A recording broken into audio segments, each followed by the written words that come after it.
Shalom, selamat pagi orang-orang yang terbahagia di dunia.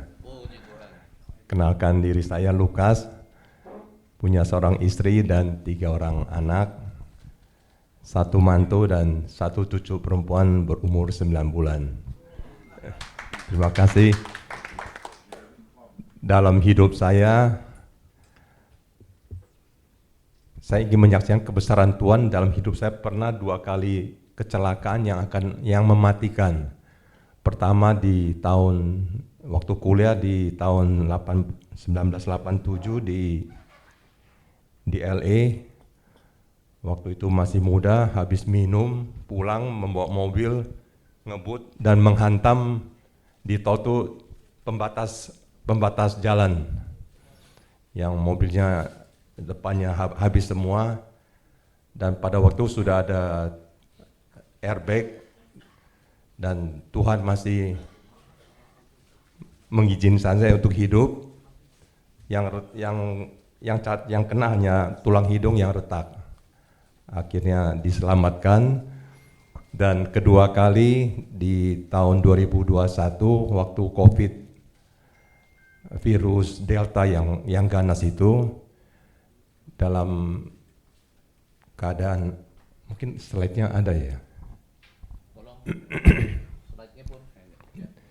Dalam keadaan COVID, banyak aktivitas di rumah, di mana saya suka berkebun, dan pada waktu sore menjelang maghrib ini, saya waktu beraktivitas berkebun di lantai 4, nah lantai 4 ini di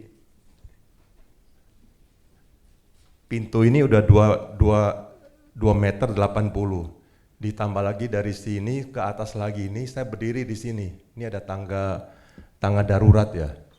Saya berdiri di sini, jadi total ketinggian ini 5,1 meter. Nah, menjelang maghrib saya lagi pruning pohon di sini. Saya turun tidak melewati tangga utama. Karena jaraknya saya mau singkat, turun dari sini ke sini. Nah, di saat saya berdiri di sini atas ini, kaki saya udah di anak tangga ini, tapi tangan saya tidak memegang ini, luput. Nah, waktu saya lepas dari tangan saya lepas dari handle tangga, anak tangga itu, saya merasakan detik pertama itu pikiran saya jadi putih semua. Saya yakin saya mati. Udah pasti mati. Tapi setelah di detik kedua dan ketiga, saya merasakan suatu ketenangan. Seperti ada malaikat Tuhan yang menopang saya waktu saya turun dengan tenang. Dan rasa takutnya itu hilang seketika juga.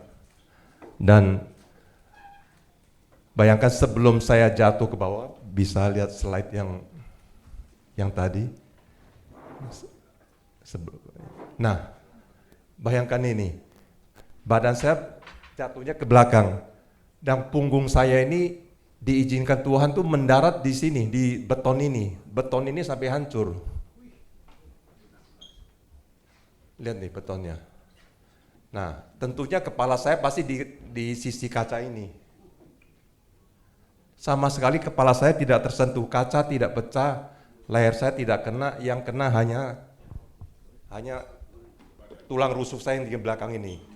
Bayangkan kalau saya jatuhnya Tuhan izinkan bergeser sedikit ke tengah, tulang punggung itu yang penuh dengan saraf, atau saya jatuhnya duduk di lantainya, tulang ekor juga kena.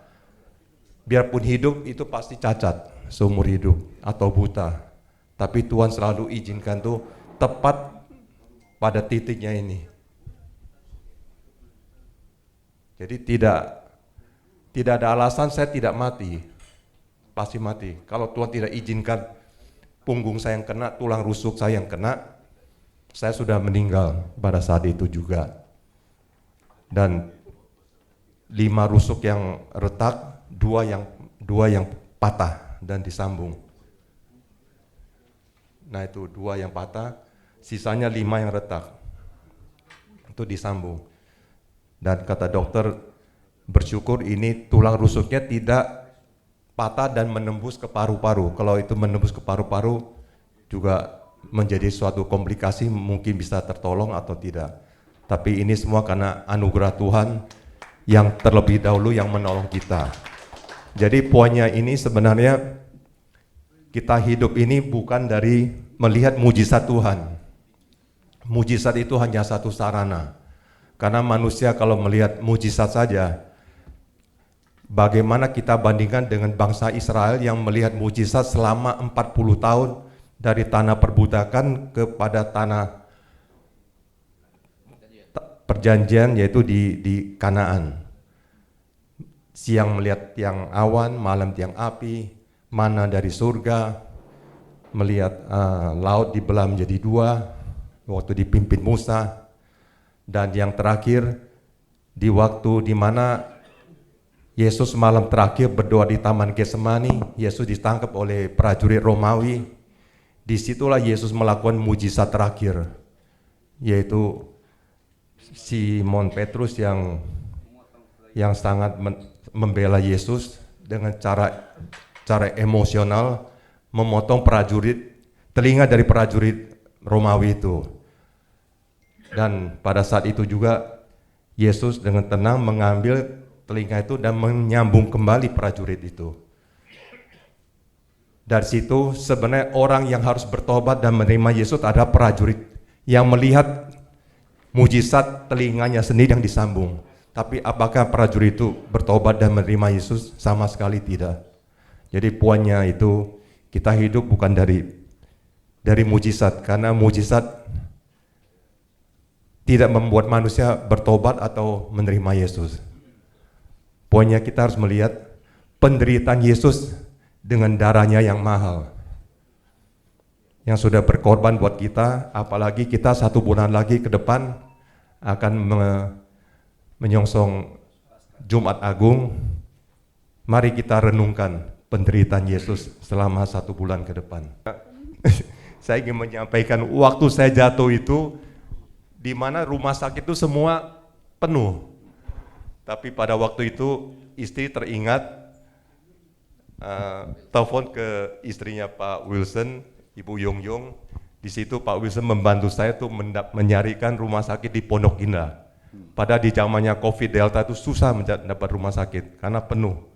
Bahkan ada yang sampai yang kena COVID pun menunggu di ruang tunggu sampai meninggal. Banyak kejadian itu. Tapi bersyukur sama Tuhan melalui Pak Wilson kami boleh dapat dokter yang bagus juga, Dokter Ahmad Faisal, yang dikoordinasikan semua oleh Pak Wilson. Sehingga saya hanya menginap 2 malam. 1 malam itu memang udah malam, hari berikutnya dioperasi, besok sudah pulang. Terima kasih untuk penyertaan Tuhan dan melalui Pak Wilson. Terima kasih.